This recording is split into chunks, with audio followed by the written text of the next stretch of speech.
Welcome to the show, fellow citizens. Trump's State of the Union address was last night. I'm not sure if you heard about it. It was sort of a little minor, understated event. I think maybe they aired it on C-SPAN or something. And here's what I'll say about the State of the Union. I'm not going to spend a lot of time on it because, in fact, I assume that you have heard plenty of coverage about it. But it was, as everybody on the right agrees, and even some on the left seem to be saying, a wonderful speech. Donald Trump, as I've argued from the beginning, Donald Trump is much better scripted. His unscripted campaign speech ramblings seem to play very well to the audience that's physically in the room with him, and I think his base still likes it, but I think most people outside of that are pretty bored with it at this point. But his scripted speeches are often brilliant, and it's true that he doesn't write his scripted speeches. So this could be seen as another way of saying, Donald Trump is brilliant when he's not acting like Donald Trump. It seems like a backhanded compliment in some ways to say, oh, you know what I love about him is when he's scripted. That's the best part. But that wouldn't be the correct interpretation, because even if he doesn't write the speech, these are still Trump speeches through and through, in that he is willing to say things and present things in a certain way that most other politicians are not, especially Republican politicians. Which is why, and this is why I wish he'd give more scripted speeches, because as opposed to the unscripted where he's kind of rambling and going in a million different directions, you don't really take anything from it. There's no message. There's no coherent message in it. With the scripted speeches, if he stays on the script and he's willing to let someone help him formulate it, he's willing to say things. He can get a message across, and he's willing to put things in a certain way that can be very valuable. And that other politicians, other Republicans won't do.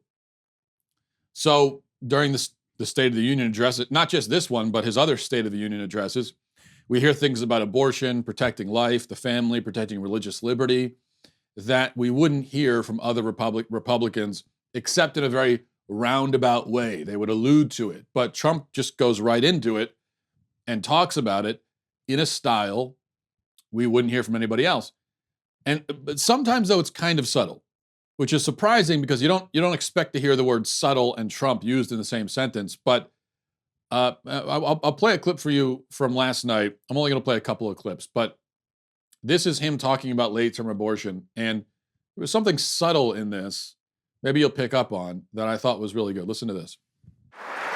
That is why I'm also calling upon members of Congress here tonight to pass legislation finally banning the late-term abortion of babies.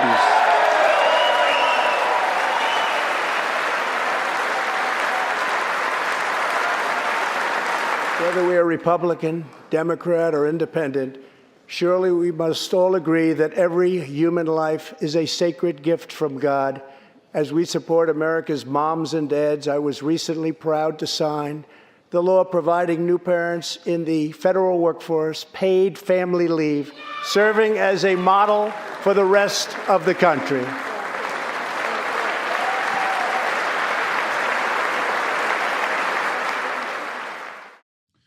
Okay, so he's talking about late-term abortion, which is something that no other Republican would do in a State of the Union address. That's not the subtle part. But notice how he throws in the word, or the phrase, of babies. He says late-term abortion of babies. That's, as I said, subtle, but it's a very important thing to add. Because what are we talking about when we say abortion? Because the word abortion sounds impersonal, sounds abstract, detached. Abortion. It just sounds like this thing that's hanging out there. It doesn't really affect anybody. But in fact, it is an act that happens to someone, right? And to whom? Babies. So to say that, to make sure you say that, the late-term abortion of babies, not late-term abortion in general, not late-term abortion of fetuses or of pregnancies, but of babies. So I thought that was good. And then there was his addressing of religious liberty. And this is not so subtle, which is good. I'm glad it wasn't. In fact, he's going right at the issue using phrases like in America, we celebrate faith and cherish religion.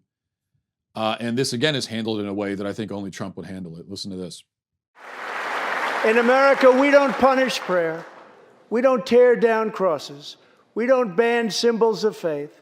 We don't muzzle preachers and pastors. In America, we celebrate faith.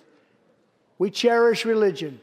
We lift our voices in prayer, and we raise our sights to the glory of God. Just as we believe in the First Amendment, we also believe in another constitutional right that is under siege all across our country. So long as I am president, I will always protect your Second Amendment right to keep and bear arms.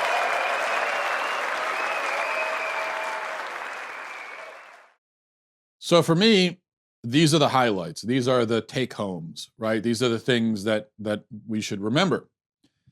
Although I think most people, of course, will remember, as far as what happened in the speech, most people are going to remember this the most.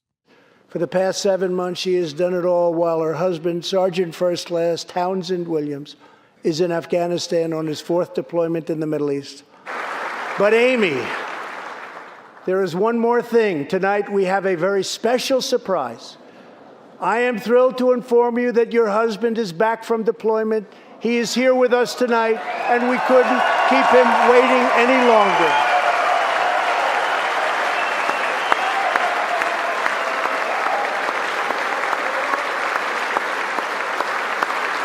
Obviously, a beautiful moment there. And this is what's worth talking about. Now, the routine thing that we do after a State of the Union address is we complain about the Democrats not applauding this or that. Every year we do this. The opposition party doesn't applaud the president's accomplishments, and the supporters of that president, whoever it is, act outraged.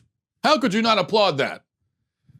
And that's a topic of conversation, maybe for half a day or so at most, and then everybody forgets about it.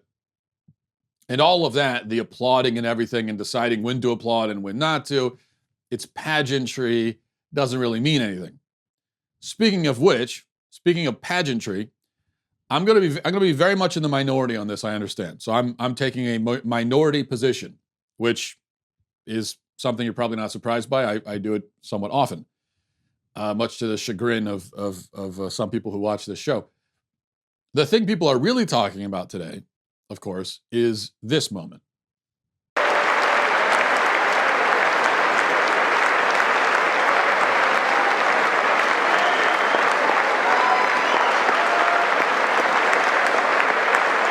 So there's Nancy Pelosi after the speech on camera tearing up her copy of Trump's speech. Now, my personal feelings on this are that I don't really care. I actually find it kind of funny. I laughed when I saw that. Pelosi and Trump hate each other's guts.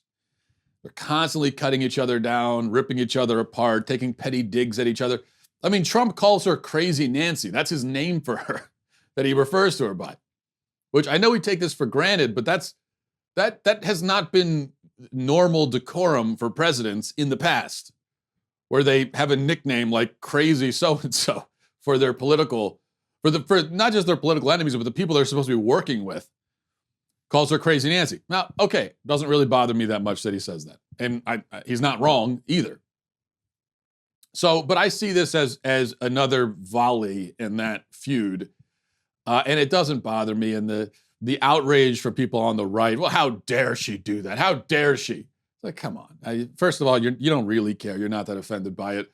And you can't, I mean, considering it's in line with the stuff they do and say to each other all the time. It's not that much worse than anything he's done or said in regards to her. So who cares? And before that, she put her hand out, tried to shake his hand. He left her hanging, didn't shake her hand. You could make an argument maybe he didn't see that she was trying to do that. I'm not sure I really buy that. I think he did. He did leave her hanging on purpose, but who cares? Yet there's been, as I said, quite a bit of the sort of performative outrage on the right about this moment. A lot of, we have to respect the office. She has no respect for the office, which, for the record, the respect the office shtick is something that people only ever say when it's their guy in office. Nobody says that. So the right is now saying respect the office. Nobody on the right was talking about respecting the office when Obama was in there. That was something the left said, respect the office. Now they don't respect the office. So it's just back and forth. And can we just put that aside? Can we all please admit that none of us really respect the office? And in fact, none of us even know what that means exactly. What do you mean respect the office? How do you respect an office? And if you are going to respect an office, why would you have a blanket respect for a politician's office? This is not a monarchy. This is not a king or an emperor that we're talking about here. This is it's a politician, and they're supposed to work for us. They're our employees. That's the way it's supposed to go. Doesn't really work that way, but ideally that's how it's supposed to be. And when you say respect the office, you're talking about ideals. Well, I say the ideal is, no, they are our employees. They respect us. That's a lot more important than us respecting them. I think with politicians, it's the same with anybody else. You respect them if they earn it, and you don't if they don't. That's it. Whether or not you think Trump has earned respect is up to you. It's each person decides that. Whether or not you think Obama earned respect, it's up to you. But the fact that the notion that they're owed respect somehow just because they desperately wanted to run the country and enough people voted for them, I don't see it personally. So it didn't bother me. That's not my point, though. I think, and this is the part where I'm really in the minority, I think this was a rather brilliant political move by Nancy Pelosi. It was a very Trumpian move in a way. What she's done is she's made the whole conversation after the speech, the whole news cycle, about her ripping up the speech. The news cycle is about her ripping the speech rather than Trump giving the speech. She's got people on the right, most media people on the right, talking about her ripping the speech rather than amplifying and highlighting the content of the rather spectacular speech that Trump gave. So she stole the news cycle. This is a news cycle that rightfully belongs to Donald Trump, but she took it, which is something Trump does. She stole it with something negative, yes, but so what? Her base will love it. She's not at any political risk because of this. The only people really pissed are Trump fans who hate Democrats anyway. So no loss. The point is just to make the conversation something else, anything else, instead of the positive points of Trump's speech. So think about it. This is, you know, I go on Twitter this morning. The top 3 trending topics on Twitter were about Nancy Pelosi. One of them was hashtag Nancy the Ripper, which just makes her sound like a badass. Another was Nancy Rocks, with leftists defending her. And then there was another one, Pelosi Tantrum or something like that. And that was the negative one. But who cares? After the speech, big speech, everyone's, it's a lot of big viral moments in that speech. All the trending topics on social media about Nancy Pelosi. Now, of course, 10 months from now, when it's time to vote, nobody's going to care either way about any of this. And the people saying that swing voters will be swayed against the Democrats because of this, I think are living in a fantasy land. Nobody's going to, 10 months from now, no one's going to the polls and voting based on the fact that Nancy Pelosi ripped a piece of paper. That's not going to motivate anybody at the polls 10 months from now. That's part of the harsh reality of the world we live in now, is that nobody remembers anything or cares about anything for more than 48 hours at most. 10 months from now, you're not going to be thinking about any of this. You're hardly going to remember it. Now, Trump has given now 3 brilliant State of the Union addresses. Can you remember anything about the one he gave last year? Can you remember any of the outrages afterwards about what Democrats did? Can you remember any of the great lines he had in that speech? Anything he talked about? Can you remember anything about it? No, you can't. Because we have very short attention spans and memories now. Because there's so much information coming at us constantly from all directions, and we're absorbing so much information all the time that we don't have room It's a logistic problem. We don't have room to store all of these distant memories. By distant, I mean last week. So those get discarded, leaving only dim remnants, maybe, to make room for the new stuff. So, which means that 10 months from now, I say that this was a brilliant political move on Pelosi's part. I think it was. But 10 months from now, I don't think it's going to hurt her. I don't think it's going to help her. It's only about winning this particular news cycle. And that's always been Trump's strategy. Trump's strategy has always been that you win a news cycle if you make it about you, even if it's bad. As long as it's about you, you're sucking up the oxygen and you win. Doesn't matter what it is. That's how Trump got elected in 2016, is that he made almost every news cycle about him for 9 months leading up to the election. He just took all there was no room for anybody else. Now, Pelosi isn't going to be making every news cycle about her for the next 10 months, but she did win this one. I know we don't, look, I know if we're on the right, we don't want to admit it. But I think that's the fact. I think people played right into her hand. And, you know, if shoes on the other foot and Trump had done something like that, I know he couldn't have done that exact thing because Nancy Pelosi isn't giving the State of the Union address, but if Trump had done something like that and stolen the attention, I think everybody on the right would be hailing his political brilliance. So I would say the same thing here. Okay, let's move on. Here's something. Did I talk about this already? I don't think I did. It's been in the queue for a while now. There is a Slate.com has an advice column where people, now, how far do you have to fall in life that you would be going to Slate for advice? That's a different question. But they have an advice column. People write in with questions. There was a question somebody wrote to Slate a few days ago that got some attention. And I'll read it to you. This is from someone who signs the letter Radical. It says, I'm a cis woman in kind of a classic millennial sex pickle. I'm really repelled by heterosexuality politically and personally, but I'm also really into, expletive, but she means men. She's really into men. I've been thinking maybe I should look for bi dudes / bi curious gay dudes, but I'm not sure how best to do that. Rich, that's the name of the guy who gives the advice. Rich, what do you think of a woman being on Grindr or Scruff? I do want to be respectful of gay men's spaces and not horn in where I'm not welcome, but I really would love to find a VERS guy with queer politics. VERS, I have no idea what that means. A VERS guy with queer politics who would be up for casually dating a woman. What do you think? If you were me, where would you look? Okay, now, getting the obvious out of the way, Millennial Sex Pickle would be a great name for a band. Maybe just the Sex Pickles would be a wonderful name for some sort of indie punk band, possibly. So there's that. Now, what's the advice that she gets from Rich here on Slate? Well, his advice is kind of lengthy. I won't read the entire thing, but it does boil down to this. He actually recommends that she go to gay sex parties. That's the advice that she's given. That's what it's not often. This may be the first time in the history of advice columns that the advice has been go to a gay sex party.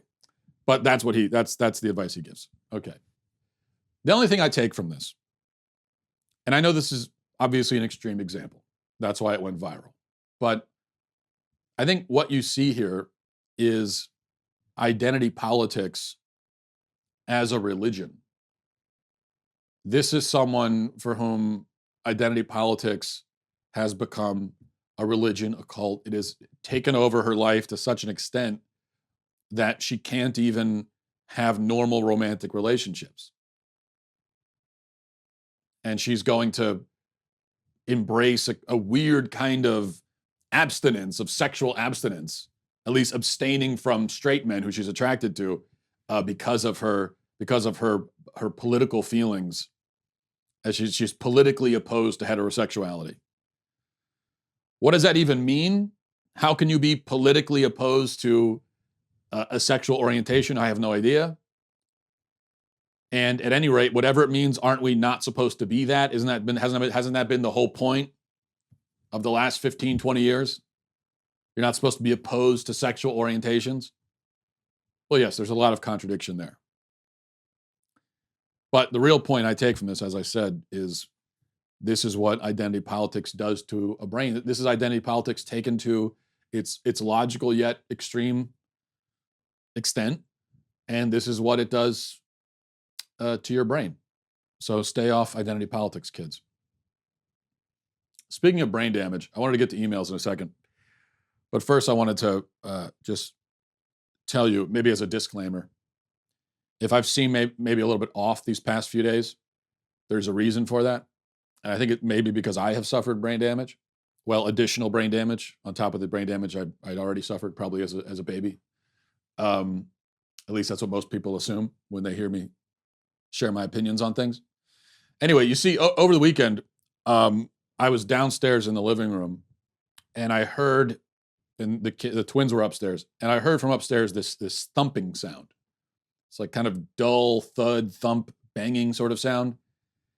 And then as I was listening closer, I heard after every thump, it was followed by cackles of laughter. And that's never a good sign, okay? Because that means my kids are banging something and finding it funny. And so that's a combination of noises as a parent of young children, especially, that you simply never want to hear. As most parents know, the worst noise to hear when your kids are in the other room is no noise. The absence of noise is the most terrifying. But laughter and banging is a pretty bad one. So I go upstairs. I find my son literally banging his head on the ground, on the hard wood floor ground, and laughing hysterically. And I come to find out that they're playing a game that they've invented. And I don't know how many times they've played it in the past. Hopefully not too many. But they're playing a game they invented called Hard or Soft. That's the name of the game. And the way it works is like this. One of them flips a coin, and if it lands on tails, then the other has to bang his head on the soft carpet. If it lands on heads, you have to bang your head on the hard ground. That's hard or soft. Now, of course, this was the way that this was being played is that his twin sister, my daughter, she was the one doing all the coin flipping, and he was doing all the head banging. Unsurprisingly. And so, of course, I did play the game with them for a few rounds. I ended up getting hard like 2 or 3 times in a row. I'm pretty sure they rigged it. So they found a way to trick Daddy into banging his head on the ground. They did do that. And I should stipulate that my wife did not find this game funny at all. I told them to go downstairs and show it to my wife and show it to mommy, and she was not amused. Something about concussions or something or other, I don't know. But honestly, I was impressed by the ingenuity. It was sort of like it's like a child's version of Russian roulette, and maybe I should be disturbed that they came up with that, but I was somewhat proud. All right, let's. These are the kinds of games that kids come up with, and I guess, we have a whole thing where we don't let them watch a lot of TV. So we're one of those parents. We tend to be strict with the TV. Maybe this is the lesson we learned. You don't let them watch TV. They're going to just literally beat their heads against the floor. Maybe the TV's better. Let's go to emails. mattwalshshow@gmail.com. mattwalshshow@gmail.com. This is from Adam. Says, you say ketchup is for kids, but what if ketchup is put on meatloaf before baking it? Or do you prefer ketchup-free meatloaf? Why in God's name would you put? I've heard of this custom, but why would you put ketchup on meatloaf? Now, you're not putting ketchup on meatloaf because you're supposed to be topping the meatloaf with bacon.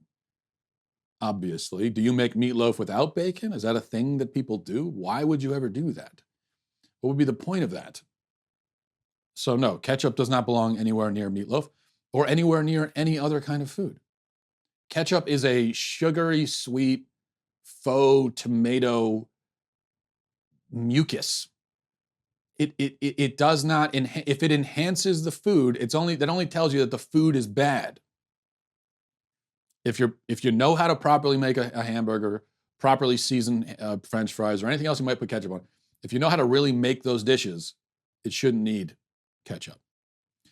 This is from Aaron. Says, Dear Matt, I think you are completely wrong about the girl who talked her boyfriend into killing himself. What she engaged in, while morally atrocious, was pure speech. She did not assist him in any way or other than by encouraging him. When it comes to legal situations, we have to put our own feelings aside and look at the constitutional issue. The First Amendment says that Congress can make no law abridging freedom of speech. Go back and read it. There are no exceptions whatsoever mentioned. The 14th Amendment says that the rights in the Constitution apply to the states. It does not leave an exception for free speech. So this girl was exercising her First Amendment rights. When she said what she said, I fully acknowledge that you personally disapprove of the way in which she exercised them, but that's irrelevant. She was exercising them. That's all that matters. As for the slippery slope, because you don't seem to understand, here's what it is. If the government is allowed to punish people for saying things, even deeply offensive things, and things that result in people doing horrible actions, what's to say that some judge in the future doesn't come along and decide that your opinions and your beliefs are too offensive to be allowed to be said? What if you're the one being carted off to prison for incitement 20 years from now, or hate speech or harassment or any other such nonsense? I can't wait to hear well, that's different. Everyone conveniently believes that their own beliefs and opinions are deserving of protection. If and when they come for you using the same rationalizations to destroy your constitutional rights as they did to her, maybe then you'll understand the slippery slope.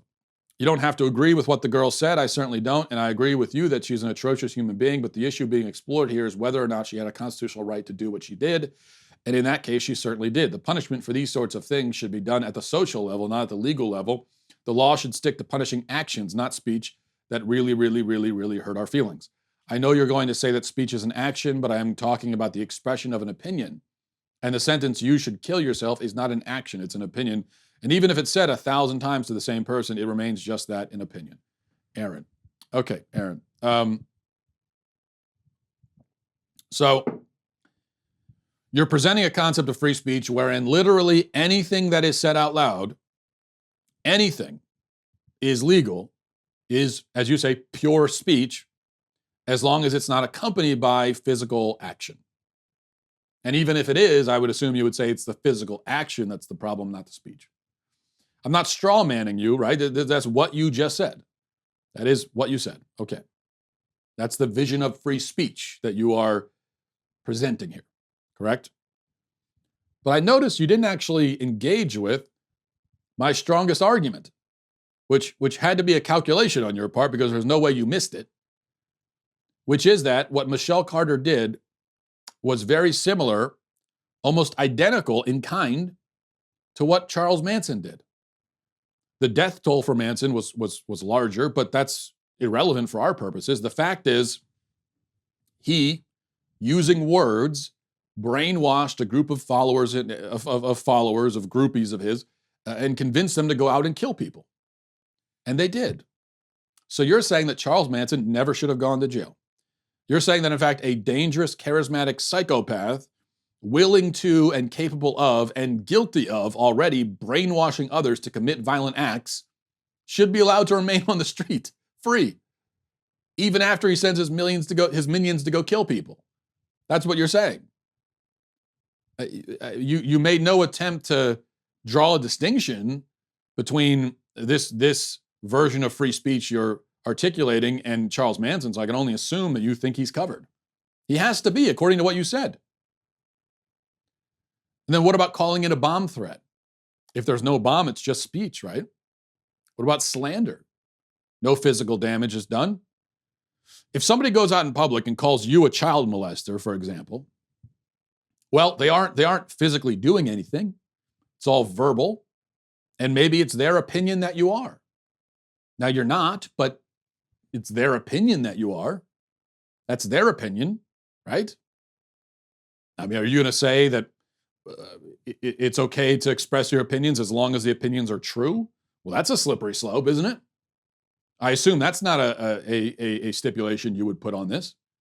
Well, you didn't. You said pure speech. If you're saying it, it's fine. That's what you said. So if somebody goes out and accuses you of child molestation, rape, the most horrible things in the world, damages your reputation because of it, you get fired from your job, whatever. Well, they didn't do that. They're not the ones who fired you. They're not the whatever happened. Even if they whip up your neighbors against you, and then one of your neighbors kills you on the belief that you're an abuser of children. Well, they didn't do it. All they did was they said it. They expressed an opinion. According to you, perfectly legal, or at least it should be. What about somebody who shares secrets with a foreign enemy? What about someone in the government shares secrets?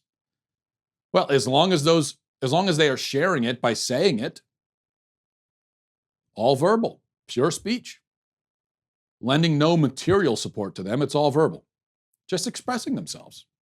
Should that be legal? According to you, yes. I could go on and on here, okay? The point is that obviously you can't literally say whatever you want in all situations. There are limits.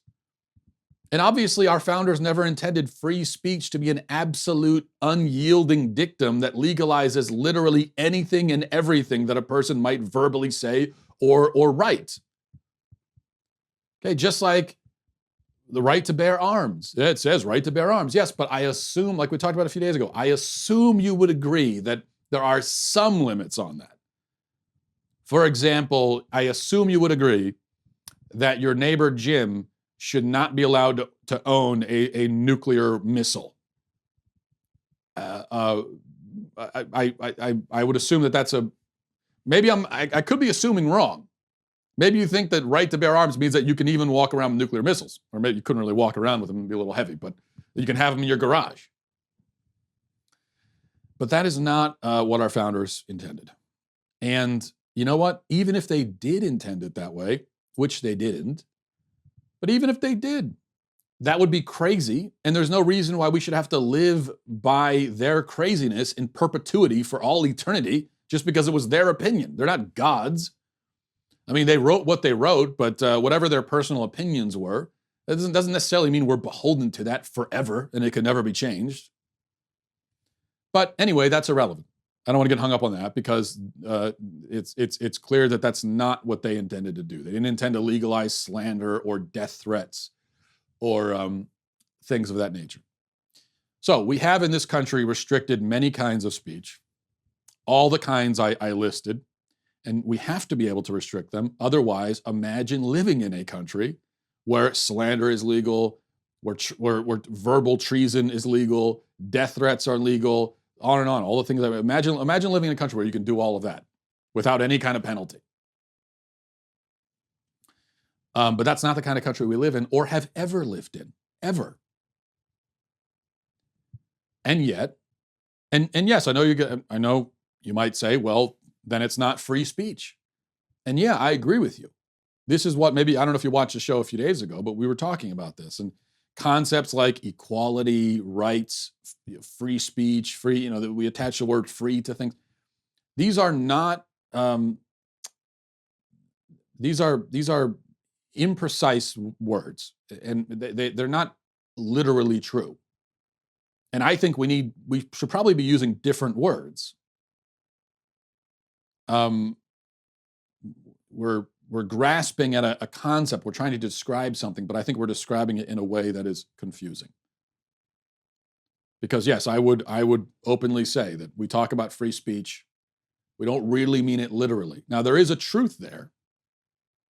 There is a certain kind of speech that should be free, but not all speech is free. And what kind of speech? Well, we happen to live in a country where you can go out and express pretty much any point of view you want without reprisal by the government. Pretty much any point of view, any sort of idea about culture or politics, critical opinions of the government, so on and so forth. We still live in a country where you can go and do that.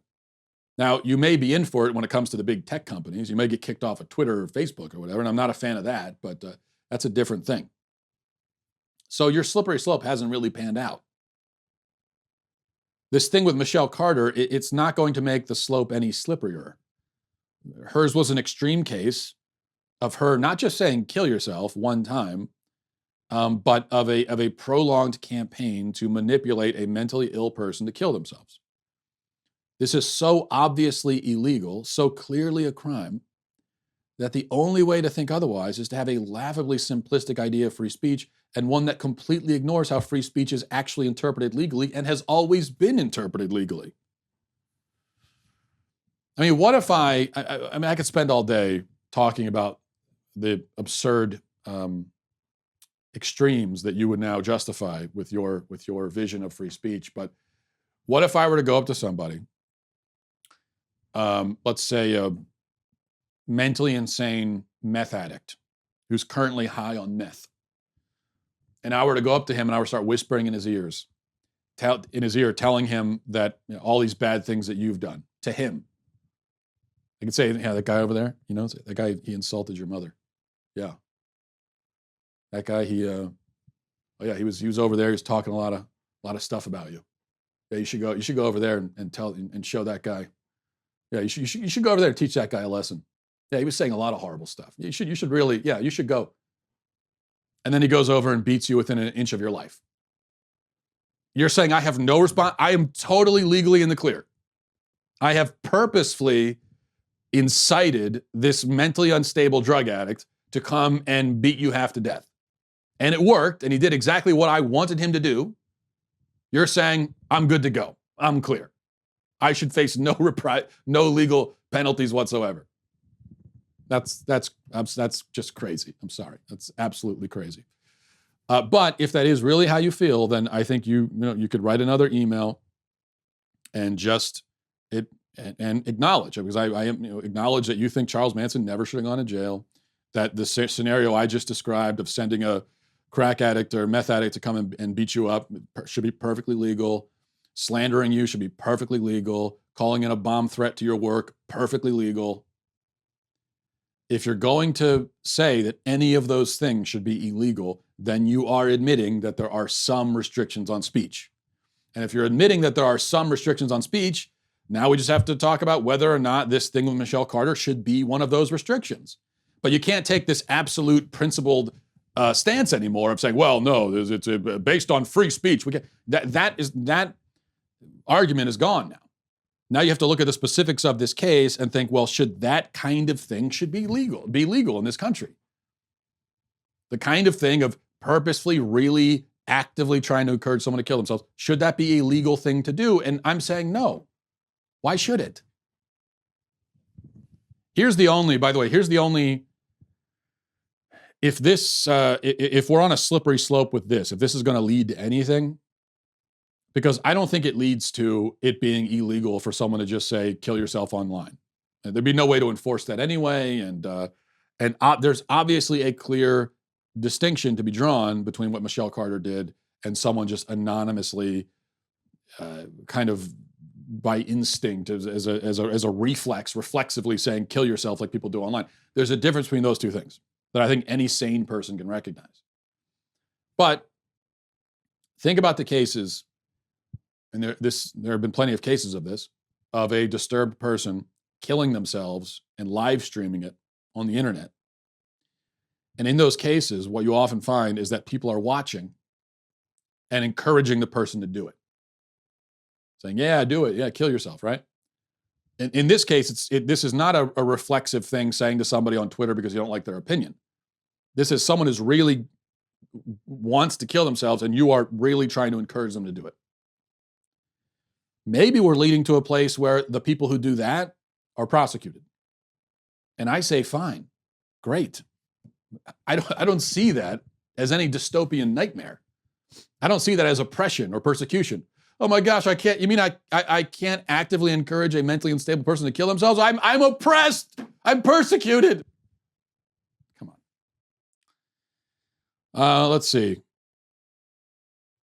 This is from Matthew, says, Dear Mr. Walsh, my name is Matthew. I've been a supporter of the Daily Wire for some time. I love that you discuss topics outside the mainstream and political realm. I wanted to tell you that I've been inspired by the new book you've written about the Church of Christ and, more importantly, the body of Christ and how we can't wash the gospel for the good of the world. I'll be looking forward to reading it soon. I want to leave you with this thought of mine about the State of the Union last night. Any thoughts would be greatly appreciated. What's upsetting is it isn't going to be about the best speech of President Trump's term so far, but about the nonsense Speaker Pelosi did. Thanks. Yeah, well, I agree with you. Your last statement there. I absolutely agree, and that's what I was saying at the beginning of the show. And I appreciate your thoughts about the book, which I will take this opportunity to remind everyone that my new book, which comes out February 25th, went on pre-sale yesterday. It's called Church of Cowards. Go on Amazon and order it on pre-sale right now. And finally, this is from Austin, says, hey, Matt, I saw you talking about sentencing differences between men and women, and I wanted to get your opinion on other sentencing issues. On another sentencing issue, I saw the study from the University of Michigan that you cited, and she also had a paper on sentencing differences between whites and blacks. It showed that blacks receive 10% longer sentences than whites while holding all variables like the crime committed and criminal history constant.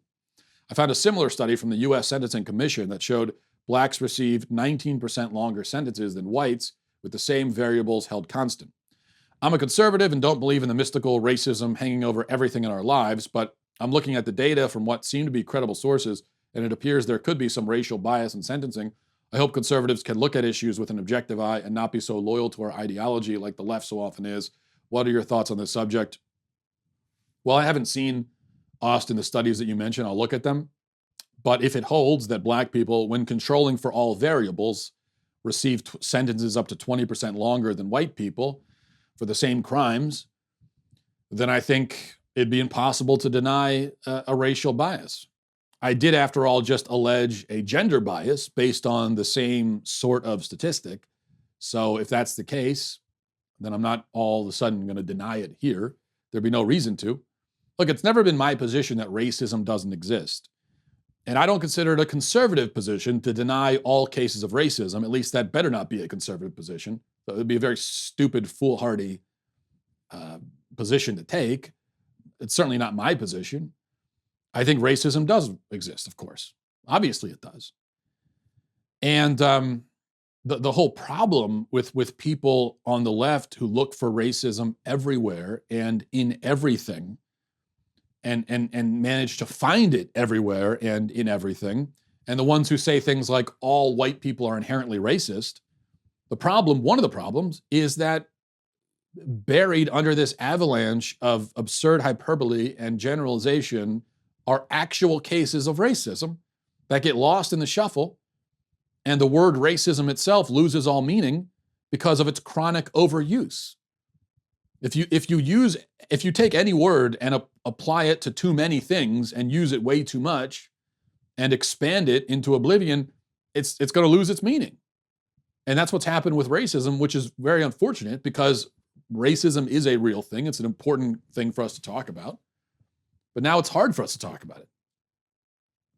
Because when you say the word racism, me as the listener, I have no idea if you're talking about real racism or, this or just a white person doing or saying something completely innocuous, which according to the racial theories of the left, literally anything a white person does is, in a sense, a racist act because they are inherently racist as part of their nature, embedded in everything they do, or nearly everything. It's the same thing with false rape claims. The position has never been, at least I've never heard anyone express the position, that rape never happens or doesn't exist. That would obviously be insane. It does. And clearly when it happens, it is a terrible, terrible evil. But when you have a bevy of, when you have all these false rape claims, and when the word rape is used to describe things that are not rape, when, for example, we're calling an awkward and regrettable yet consensual sexual encounter rape, the problem there is that, once again, real cases of rape are minimized or forgotten, and the word rape begins to lose its meaning. And when someone says rape, now, without any context, I don't know if you're talking about someone being forcibly, being violently forced into a sexual act, which is what most of us would consider rape to be, or are you talking about, a guy and a girl getting together and having sex consensually, but it was kind of awkward, and the girl regretted it the next day. Just based on the word rape, I don't know what you're talking about. And that's a big problem because I should know. And, up to about 10, 15 years ago, we knew. If you said the word rape, we all immediately knew what you meant. Same for racism. So, but yeah, I'll take a look at those studies. And we will leave it there. Thanks for watching, everybody, and listening. Godspeed.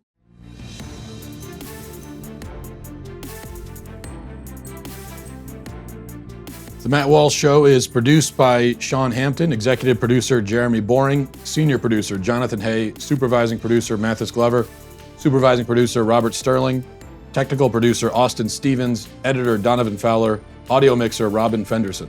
The Matt Walsh Show is a Daily Wire production, copyright Daily Wire 2020.